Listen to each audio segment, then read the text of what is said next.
is your place. This is where you'll serve America best. Your future's in the sky.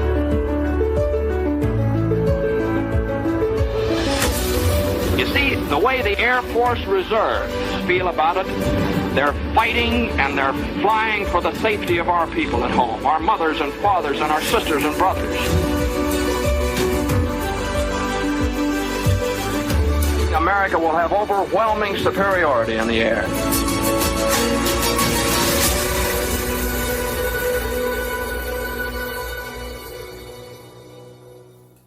Hello, everyone. This is Colonel Ghormley, 507th Air Refueling Wing Commander, and today we have...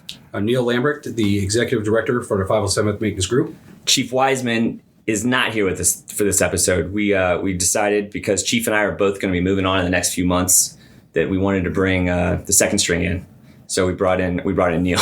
You called me third string last month, so I appreciate that. You're moving up. Yeah. Who knows what you'll be next time? The Chief spot. Yeah. But yeah. Thank you. But you bet.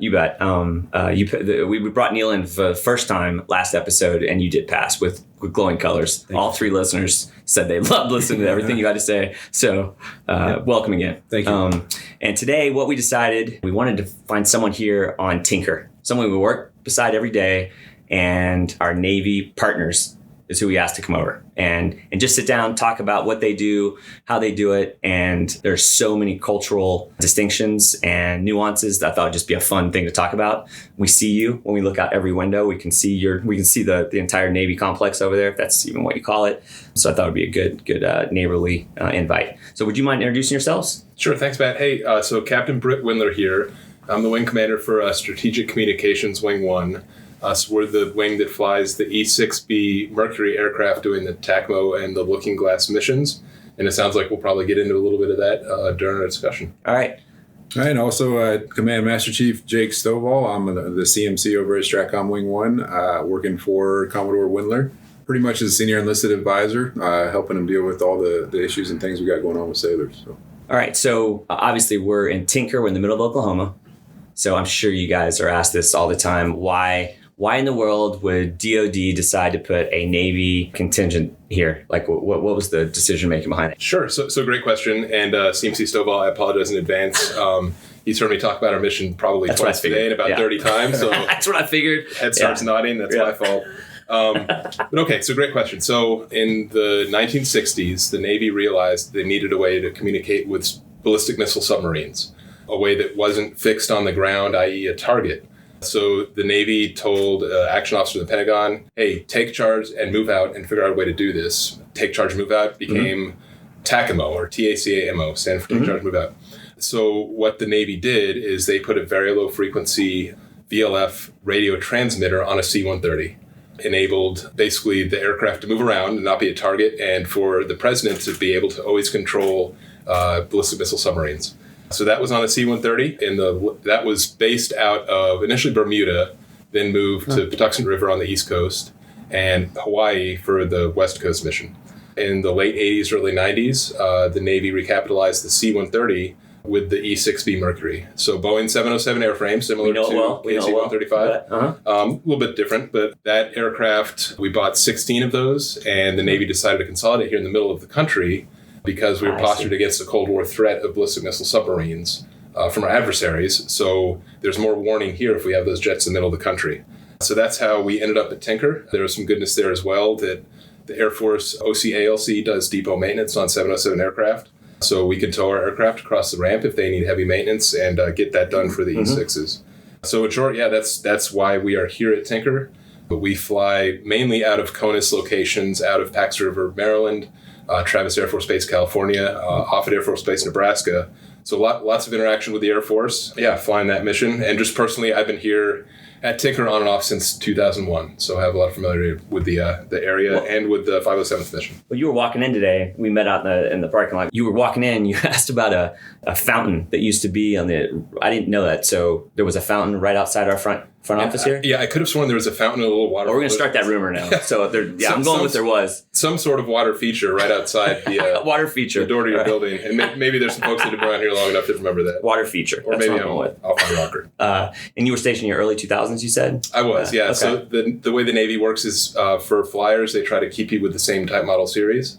Tinker is the only place the Navy flies E6s out of or has them home ported. Okay. So I've been here on and off since 2001. I've done tours on an aircraft carrier. I've done tours at U.S. Strategic Command, but I've been on and off coming here since 2001. And CMC is a little bit different. This is his first tour here.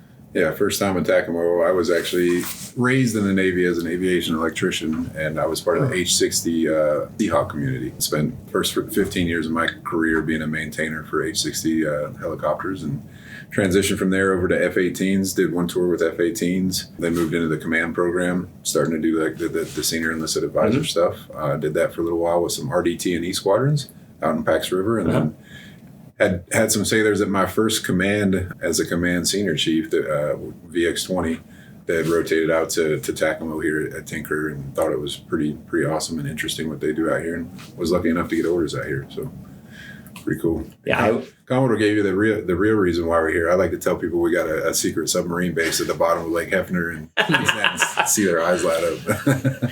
So Pax River, I taught acquisition at DAU at Fort Belvoir. No we go up to Pax River all the time, and I knew there was a lot going on there. I never knew that the E6 was there though. I didn't realize. Or E6 program. The program office is there. Yeah. So there's a couple aspects there. So that's where our program office is. Okay. That's where VX-20 is a Navy test squadron. They do tests on E6s. Mm-hmm. But we also have an alert facility there, a detachment of maintainers, and we'll fly the alert mission out of there. And I guess just to clarify, I know that the 507th, you guys have an alert mission. Ours is a little bit different. That we're on 15-minute alert, 24/7, 365 for 4 different E6 aircraft. So I've got folks sleeping next to the jet, ready to take off within a moment's notice. Okay. Can you also talk about, I've heard you say this, we sat next to each other at a discussion a couple of months ago. Can you talk about, the long, the thing, the I don't even know what we call it. Absolutely. Yep. Trailing wire antenna. The trailing wire antenna, yeah. So the E6 is pretty unique that it's one of only 2 aircraft in the DoD that are hardened against electromagnetic pulse. Also, it's the only aircraft in the DoD that can transmit very low frequency. So on the E6, we've got a 1-mile-long wire antenna we trail at the back and a 5-mile-long wire antenna. And the purpose for those is we want to be able to get a message to go thousands of miles and to get to the submarines, bombers, and ICBMs. I don't know, have you ever seen the movie Crimson Tide? Yeah, absolutely. Okay, yeah. So they get the message, break open that little red card, they read it, they shoot. Yep. So that's the messages that we're sending, an emergency action message. Gotcha. From the E6, that VLF, again, it goes a long ways. Can penetrate seawater, so submarines can stay underwater and get it, but it is very low data rate. And it's a huge, heavy, and complex system on the jet. It's 200,000 watts of power that we're transmitting when we send out that VLF. Okay, thanks. I've heard you tell that story. I didn't know about the 5-mile long. I did not realize that I heard about long. Yeah. It's a long trip. So I'd be curious, the aircraft that are flying around, I'm assuming there aren't any close to you all. Sure, yeah. So 5 miles is pretty So, yes. So in the NOTAM, it'll say invisible hazard to flight from surface to 25,000 feet. We'll fly in warning areas. So air traffic control clears airplanes out. We can transmit over land, but we generally transmit VLF over water because even though it's a reliable system, I don't want 5 miles of antenna to drop on a school or a parking lot or something in case something goes wrong. So, yep. You bet. Yeah, we have long wires. When I say nothing compared to what you guys have, but we have HF long wires on the top of our planes. Every once in a while, one of those breaks. Oh yeah, we got the same thing. Oh really? Okay. Yeah, you're whipping the side of the plane. And, yeah. It's exciting. All right. So let's talk enlisted. So what types of, in fact, you know what, Neil, I'll let you kind of. Sure, I'll jump in. Yeah, so when I retired from the Air Force, I was over recruiting service here. I was an EA, and it was one of those to where you're looking at moving on, right? So I got vectored for chief for E9, and the family's decision was not to pursue that and retire, to not move them again. So it's it's real personal. And one of the things we always try to say is, how do you get your troops, how do you get your members in a position to either A, promote or to reach those career goals? So I'd be, you're curious how the Navy does it. So how do you all prepare your younger troops for growth and development? So the Navy's actually changed over the last 5-ish to 7 years. We've instituted a program called Enlisted Leadership Development. And it starts out, when they're, brand new airmen for you guys, seamen for us, or airmen if they're in the aviation rating. Okay. Yep. Yeah, there's different levels of schools that they now attend to prepare them for each next pay grade, which is similar to what I guess the Air Force is doing now with the foundations courses. Been in coordination with Chief Gradell, the base chief, and we have sailors that go to the Airman Leadership School, which is like the E4, E5 level, I guess, for you guys, preparing them to be the senior airman. And our sailors have had a great experience going over and That's great to hear. that joint service interaction and training. So I feel like we're kind of doing it somewhat similar. And it's been a big push for us. They're now making that mandatory for, advancement all the way down to the E4, E5 pay grade. It was a big push for us this past year just to get folks through all that training and getting them ready for advancing. So not only do we participate with the Air Force in ALS, have sailors go through that, we have Air Force Master Sergeants that go through our Chief Petty Officer season, if you want to speak to that. Yeah, it's been great. The opportunity to incorporate, Air Force members. Chief initiation season is like the kind of the pinnacle movement from junior enlisted into senior enlisted, and it's a intensive 6-week training program where we turn first class petty officers into chief petty officers, and they become a part of like our khaki leadership. It's pretty awesome to see, how the Air Force guys that we have go through that initiation, how they kind of transform and understand what the Chief's mess is about and what the brotherhood is about, and learn the networking, and they get to experience the history and the heritage of the Navy and take that back with them and share it with their service partners. So I think it's been pretty awesome. We've gotten great reviews. I think Chief Gradell's a big fan of the program. That's cool. Yeah, we've had. We're going to continue that tradition. As I'm not going to be here past this year, but we're going to continue that tradition on, hopefully. And I think that's pretty phenomenal, sir. So when I was down at the Joint Reserve Base in Fort Worth, just I got to see when they would become chiefs. Yep. So that opportunity for our master sergeants to go through that is they awesome. have an intense sense of pride when they finish. Man, they still wear their anchors on their uniforms. They get their combo cover at the graduation ceremony. They get to put their vessel for their charge book. You'll see it in their offices. Prominently displayed. It's pretty cool. That's something I didn't realize. Yeah. Okay. Yeah. It's wow. I cool. have to start looking around a little more, be a little more observant, I guess. And it just makes me think back to, I was at the Pentagon for a few years, and when I did go into N8 and 9 staff and the directorates, I bet that was all there. I just didn't realize it. Yeah. Can you talk about your deployments, the scheduling of the deployments? Sure. I would love to know that. For us, it's kind of the same. Maintenance and ops. We'll deploy one way, and then the support and medical will deploy kind of a different, but we all kind of go to the same place, just different battle rhythms. Sure. So good question. I guess I'll start with traditional Navy. Both CMC Stovall and I have been underway before on ships. Him as part of a squadron, myself, I was ship's company and an aircraft carrier for a couple of years. So I did get to see that traditional Navy 9-month deployment on a carrier. Here with the E6s with TACAMO, we don't really have much interaction with the rest of the Navy, other than sending those messages out to ballistic missile submarines. But we do go and stand alert, like I mentioned. That's typically about a month. We'll go out. We'll rotate between different bases. Sometimes we'll have missions where we will go overseas or to different locations, especially if there's bad weather at one of our traditional locations. But it's about a month on, month off. So our 2 operational squadrons, VQ3 and 4, the officers and aircrew there, they'll typically be deployed for about half a year, month on and month off at a time. So that's the norm. Yes. Wow. Yep. Wow. So that is very much like our operators. When we say they're deploying, it's for about 2 months, but they go often. So when I say I deployed 13 times, but they weren't for 6 months apiece. Right. So that's a pretty big commitment, being gone half the year, even if it's a month at a time. Yeah, and it's very, very different than traditional Navy deployments. Like what I was used to my entire career is like a deployment cycle where you're doing workups and preparing and training, and getting the ship qualified, getting your pilots qualified. Then you go out for a 6-7 month deployment as a unit, right? Yep. Okay. Yeah. So all of the E6 flyers are here in Tinker Air Force Base. So it's pretty simple. So, yep. It reminds me of AWACS, but in the AWACS, I think community is only in a few places. So it's kind of And it's kind of cool. I mean, there's pluses and minuses. We all know each other. No, I've noticed that in the AWACS world. They grew up with one another. Yeah. Inevitably, they all came here. They all knew they split up, and they came back. Yeah. So I guess maybe the minus is, man, if you did a dumb thing as a junior officer, that's probably going to follow you around, so it won't be forgotten. But we all know each other. I never have asked this today. Where are you from? Where are you guys from originally? I forgot to ask. Sure, I'm from Ohio, but Oklahoma as much as any place at this point. Went to school in Boston, but I've had a house down in Norman for the last 14 years. So where in Boston? Just out of curiosity. Tufts University. Oh yeah, gotcha. And you did ROTC there, I assume? did, Okay. Yeah.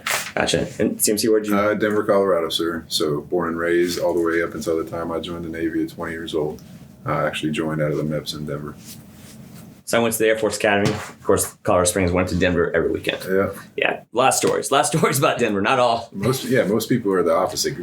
They're in Denver and around that area and head down to Colorado Springs because it's beautiful. It is. It absolutely is. If I had a chance to go back, that's probably where I'd live. Yeah.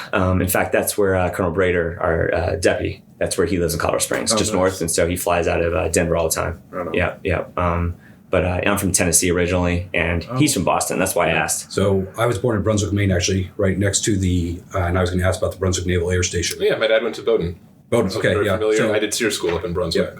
So Bowdoin, from the house that I was born in, was about 2.5 minutes from Bowdoin College.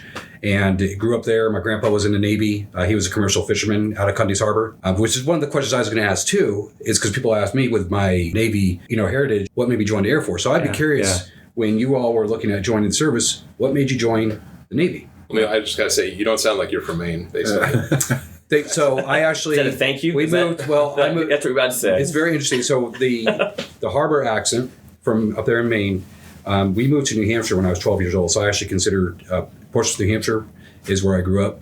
And my mom would not let us have an accent. So she was very strict with us. And so how do you prevent that? How do you not let your kids when have I go accents? back there, I will drop my R's a lot. I speak a lot faster when I'm back in New England than what I speak right now. Huh. And so you will see, people will say, there's your accent. So yes, sir. So I have, all of, when I went into recruiting service, they told me I did 17 years of recruiting, and they said I had to slow down my speech. But sir, if we ever were up in New England together, I'm sure you would probably say, "You're one of them." Yeah. But you go. By the way, just for the record, you talk fast anyway. So I don't think. Yeah, you're a quick talker, buddy. Yeah. Everything he does is he's a doer. Yeah, he just gets things done. So where in Tennessee are you from, sir? So I actually, the easy answer is East Tennessee for me. But my dad is a nuclear physicist. So and by the way, our dinner my brother's a molecular biologist. And then there was my dad, so I didn't understand anything at the dinner table. Yeah. I was just a poli-sci major through and through. Yeah. But Oak Ridge, Tennessee, where the Manhattan Project took place, there's a couple of national laboratories. There's Oak Ridge National Laboratory. So my dad worked there, and then he the International Atomic Energy Agency in Vienna, Austria. So we went back and forth my whole life. So Oak Ridge is where I call home. Just it's an easy answer, but Vienna is it's the same. The people. You have a good amount of family there still, right? My brother married an Austrian young lady. They have 2 kids. Lived right downtown. My parents live right downtown in Vienna. So I love going back. I go back anytime I can. Yeah, I was just curious. So, my wife's parents are in Clarksville, Tennessee. Oh yeah. That's in the middle, a little high, a little above. I think Nashville. Yeah, northwest. There's a lot of Army presence up there. That's. Oh, really? Army retired. Yeah. My father-in-law. So yeah, he retired out of Fort Campbell there, and that's where they're still at today. Yeah, I always said, being from East Tennessee, I can say this, but as soon as you go past Nashville and you get in the West, I think we could chop Tennessee in half and give the West to Arkansas. I'm okay with that. Memphis included. Give it away. Yeah. So you probably feel about that. I've heard Cleveland and Cincinnati have. My roommate always called Cleveland Mistake by the Lake. Huh. It's very different. Yeah. Oh, okay. Yeah. Where in Ohio, sir? I'm from Marietta, so it's just a small town, southeast, middle of nowhere, 20,000 people. Not denigrating Marietta. It was a good place to grow up in a small town, but not a lot going on. So. Yeah. My active duty recruiting service was in Akron, Ohio. Okay. So I was in Cuyahoga Falls, but I covered Akron. I got there a little late. LeBron James, I didn't get to recruit him, but he was at the high school that I recruited. But he ended up, become a professional. Cool. Yeah, I did a tour. I taught ROTC at Miami of Ohio, which is by Dayton. So yes, a lot of friends went there. Yeah. A lot of friends. In fact, okay. So you bring up something else I learned when I worked. I worked alongside a lot of. There was a lot of flyers, brown shoes. I don't know if that's what you call it, but a lot of guys at the Pentagon that flew, and they talked about their careers and taking, especially if you're waiting on command. You would go to the Pentagon and kind of, am I wrong? If in the flying world, you kind of go there and you wait for your command. You're there for a year and a half. Sure. So the Navy has sea duty and shore duty. Okay. And believe it or not, we're actually sea duty here at Tinker. But that's because, we deploy a lot. We're away from home. Gotcha. So the Navy rolls you from sea duty to shore duty. Like Pentagon would be a shore duty command. I've done a couple tours at Stratcom. Those are shore duty commands for me. Mm-hmm. Teaching ROTC was a shore duty command. So kind of go flip-flop back and forth between the two. Yeah. And how's that work for enlisted? I guess probably we call it AFSC, Air Force Specialty Code. Okay. Is it Naval Enlisted Code? So it would be the same as that. Yeah. Okay. Yeah. And how's it work for a typical enlisted member in terms of your PCS cycle, things like that? Seashore rotation. Yeah, Same thing, huh? Rotation Okay. it's the same thing, and it varies sometimes depending on what your rank is, whether it's like a 3-4, 3-5 rotation. Typically, some of the junior guys that are first coming in, like their first sea tour will be 4 or 5 years, and then they'll get into a 3-3 rotation as they come up through the ranks. Gotcha.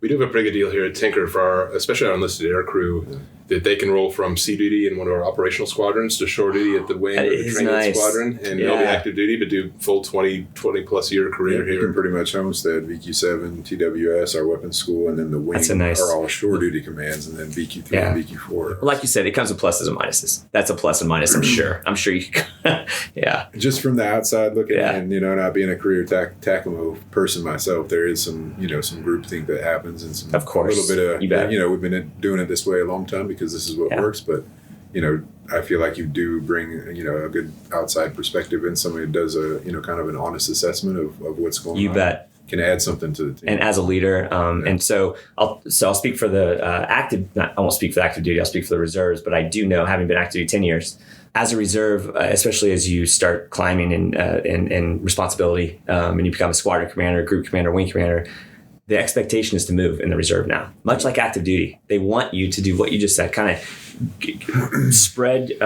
your experience, get to new place, and open your eyes to new ideas. Yeah.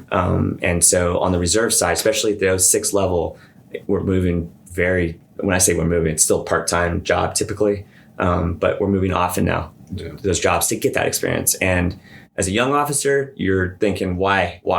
I'm comfortable here. Yeah. But as I've grown, I realized those challenges that you just spoke of. Yeah. We need those as an individual, and the organization needs them. So to that end, I would love to hear your perspective on things that, from a Navy perspective, what are the things that you're seeing in our enlisted force that are changing? And standards for us, I will say, in the Air Force right now are we're hitting standards, uniforms, more inspections. Do you see things? What is changing right now? That's a really good question.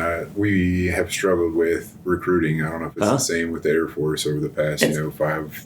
I think it's kind of across. It's always a challenge, I should say.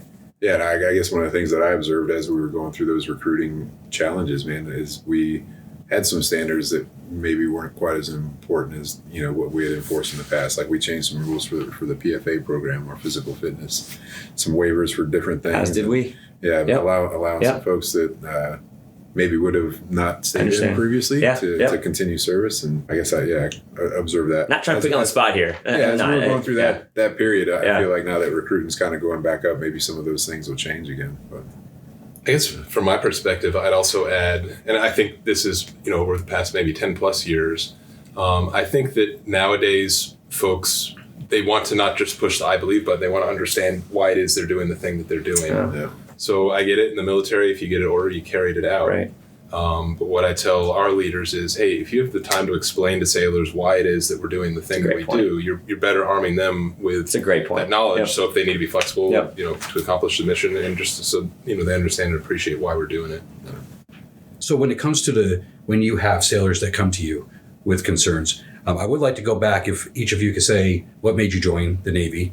And then how has your leadership philosophy changed? Sir, you said you got here in 2001. So throughout your careers, what has brought you to where you are now with your leadership philosophy and how you take care of your sailors? You want to start? Okay. So I was actually DEP enlisted into the Army when I was a junior in high school, and I was going to be a cavalry scout, actually. We had a pretty awesome, I forget his rank. He was in the Army, but he was a kind of loud-spoken guy, athletic, and I was into sports in high school, and he came in and he was very passionate about what he did in the Army, and I thought it was awesome. And he told me about all the cool vehicles I could drive and being out in the front lines and stuff, and he had me sold. So I was DEP enlisted in my junior year, and then my senior year I ended up destroying my knee playing soccer on the high school soccer team. So that kind of went by the wayside, and once I kind of lost the sports my senior year in high school, I kind of started getting into things with the wrong crowd, and kind of drifted wayside for a couple of years. And once I decided to kind of get my life back on track, I decided to explore military service again. And at that point, the Navy was the best option for me. So love every minute of it since I've joined. It really turned my life around, man, gave me the structure and the things that I needed to become a successful human being, and discipline, I think, is primarily the main thing. It gave me discipline and helped me understand that, I needed to wake up and be productive every day and, do things the right way. And man, I'm thankful for the decision that I made. So how does that tie in CMC to where, so let's take, you have a younger troop that comes in and you're like, I see myself in you. Yeah. What is it that you do to try and come alongside of them, or your philosophy on how to guide and direct your sailors? I mean, for me, I've always just tried to be very invested and authentic with them, help them understand that I have a genuine care for their well-being, for giving them the tools to be successful, a genuine respect for, serving our country. And I try to impart that passion onto them, and share my story with them and let them know, how impactful it's been on my life and my career, and how happy I am that they're a part of it, and I can share that with them and take them under my wing and kind of guide them. Thank you. Sure. Well, so I guess my story is, again, came from a small and not particularly prosperous town. There I was in Ohio. Yep, there I was in Ohio. My dad had actually been in the Army for a couple of years, and he was excited for me to join the military. As an Army guy, he was very excited for me to pursue the Navy or the Air Force. He vectored you that. Yes. Okay. I think just from his perspective, maybe some better living. But anyway, I got into Navy ROTC. Really just, it was a good deal for me. It paid for a lot of school that I couldn't have paid for otherwise. Scholarship. Yes, gotcha. I rode crew, which helped get me into the school that I got into. I don't think I would have got in otherwise. But I planned on just doing the minimum commitment, which was 6 years, and get out. So I did my first tour here at VQ3 at Tinker, went and taught that ROTC job. I went and interviewed for some jobs out in the civilian world, and it just felt like a different level of energy for the places that I was interviewing for. When was that in your career, when you did that? That was probably 2006-07, when I've been in for about 6 years. Same. Okay, gotcha. Yep. Gotcha. And I realized just, being with the young, energetic folks, active duty, it kind of felt different than the things I may be doing as a civilian. So I never planned on staying in, but I did, and one thing led to another. I mean, it was mainly timing more than skill that got me to where I am today. There's a lot of luck, but yeah, it's treated me well. I've really enjoyed it. I'll probably be moving back into the civilian world next year, but I'm going to miss it. As far as command philosophy, or just how I've changed, man, I've had some kind of humbling tours at Stratcom. Just some hard things, working for some hard bosses. Man, you learn from both good bosses and bosses that aren't so good. I had a boss that really didn't treat people like people. I realized I never wanted to be that guy. So I just try to, lead with humility, treat people like people. Respect goes up and down the chain of command. I get it. We have military traditions. I really don't like it when we walk through the quarterdeck of the wing building or base our entryway and the sailors call attention on deck and stand up, but CMC keeps me honest. It's good for good order and discipline to have a chain of command and have that respect. It's not really my thing personally. You and I are a lot alike. Lot alike. Yep. But I understand. I understand why. That's the why. Yeah. Commodore actually likes it. Like if we can sneak through the quarterdeck and the watch doesn't notice, and I have to turn around and go let the watch know, hey man, you missed it. It's all good. But you strike me as being very personable, sir. I don't know if you remember. I think you and I met in the subway line about a year and a half ago. Oh yeah. And we were just sitting. Oh yeah, that one time in subway. We were sitting. You're like, who's this guy talking to me? But you didn't say that. Neil. You were very nice. Neil. You were very nice to me. But we were just kind of struck up a conversation, and at the time, I don't know how you all would it be the deputy. We call it deputy commander. Sure. Yeah, deputy wing commander. Deputy wing commander. At the time, I believe you were the deputy wing commander.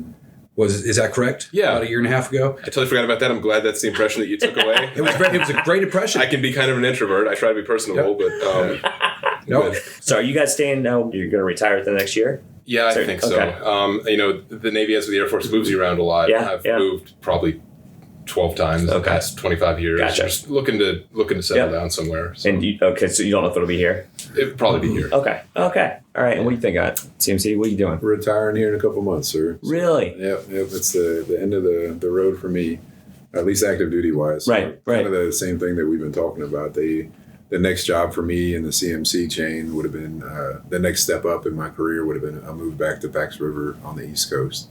We weren't ready to do that again. So are you staying here too? Yeah, we love Oklahoma. Wow. Yeah, okay. It's That's a great cool. kind of middle ground between my family back in Colorado and then my wife's family out in Tennessee. Gotcha. Yeah, we really love it here. So well, Chief Wiseman is retiring in June. Nice. And that was a tough decision. Yeah. And I'll tell you, it was.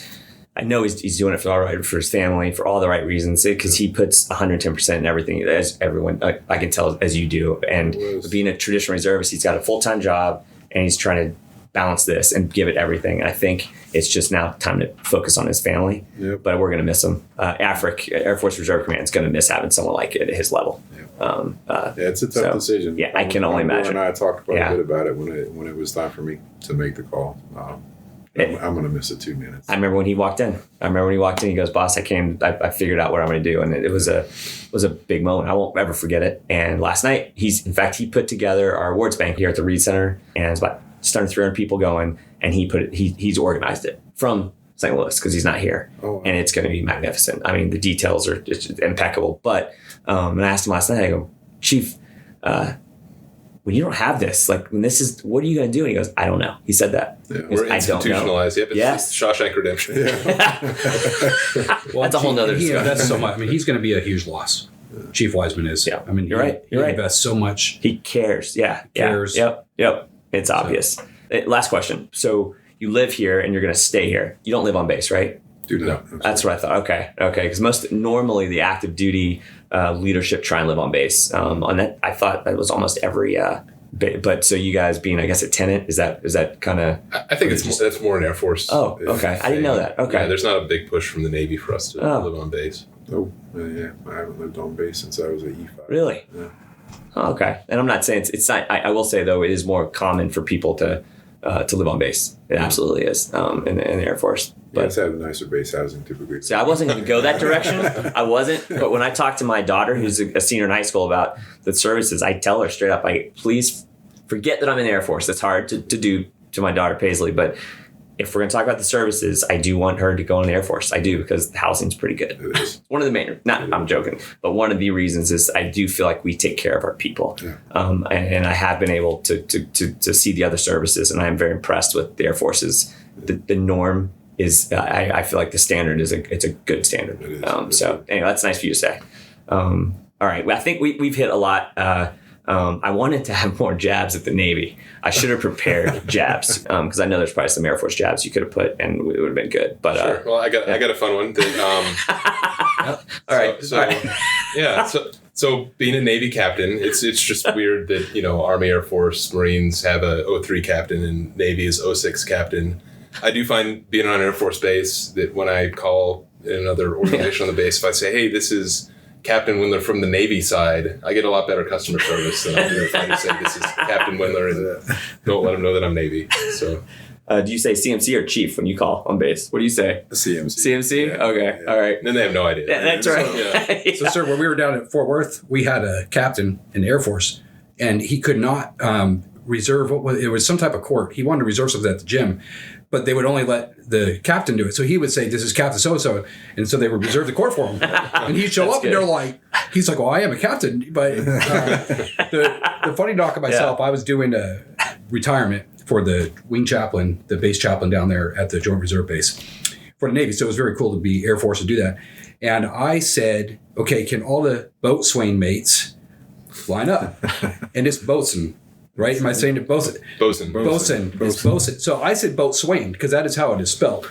And I was wrong. They all laughed at me. Yeah. It was very humbling. Marine Corps? Is that what you also said? So, no, I didn't say that. I didn't say Corps, but that was my story. I was up there and I was just rehearsing. They all just kind of looked at me and started laughing. They're like, "Yeah, you're Air Force." Yeah. So I do get called Colonel at least once a day on the space, which is fine.